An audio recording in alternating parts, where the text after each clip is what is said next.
ഒരിക്കലും ഇതൊരു നടപടിയായി കണക്കാക്കാൻ കഴിയില്ല. ഇതൊരു സാധാരണ സ്ഥലം മാറ്റം മാത്രമാണ് ഉണ്ടായിട്ടുള്ളത്.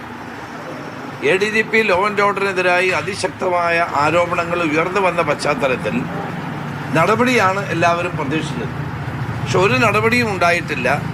തൻകുഞ്ഞ് പൊൻകുഞ്ഞ് എന്ന മട്ടിലാണ് മുഖ്യമന്ത്രി ഇപ്പോൾ പെരുമാറിയിരുന്നത്. അദ്ദേഹത്തിൻ്റെ ഒരു ബറ്റാലിയൻ നിലനിർത്തുകയും ലോ ആൻഡ് ഓർഡർ മാറ്റുകയും ചെയ്തു. ഇതെങ്ങനെയാണ് നടപടി ഉണ്ടാകുന്നത്? Transfer is not a punishment. അതൊരു സാധാരണ നടപടി മാത്രമാണ്. ഇത് ജനങ്ങളുടെ കണ്ണിൽ പൊടിയിടാനുള്ള ഒരു അടവ് മാത്രമായി നമുക്ക് കാണാൻ സാധ്യമാവുകയുള്ളൂ. ഇന്നലെ ബിനോയ് വിശ്വം പറയുന്നത് കേട്ടു, ഇത് ഇടതുപക്ഷത്തിൻ്റെ രാഷ്ട്രീയ വിഷയമാണ്. ഇത്രയും വലിയ കുഴപ്പങ്ങൾ ചെയ്ത ഒരു വ്യക്തിയെ ആ സ്ഥലത്തു നിന്നൊന്ന് മാറ്റുന്നത് എന്ത് രാഷ്ട്രീയ വിജയമാണ്? എനിക്ക് മനസ്സിലാവുന്നില്ല. ഇടതുപക്ഷത്തിൻ്റെ എന്ത് രാഷ്ട്രീയ വിജയമാണ് ഇവിടെ ഉണ്ടായത്? ഇതൊക്കെ പറയുമ്പോൾ കേൾക്കുന്ന ജനങ്ങൾ ഇവിടെ ഉണ്ട് എന്ന് CPI സംസ്ഥാന സെക്രട്ടറി ഓർക്കണം എന്നാണ് എനിക്ക് പറയാനുള്ളത്.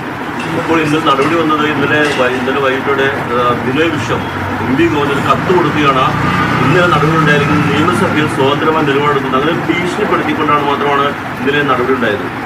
അതാണ് ഞാൻ പറഞ്ഞത്. അത് നടപടിയല്ലല്ലോ ഇവിടെ ഉണ്ടായിരിക്കുന്നത്. തൽക്കാലം ഒന്ന് കണ്ണിൽ പൊടിയിടാൻ വേണ്ടിയിട്ടുള്ള ഒരു അടവ് മാത്രമാണ്. ഇവിടെ ഒരു നടപടി ഉണ്ടായിട്ടില്ല.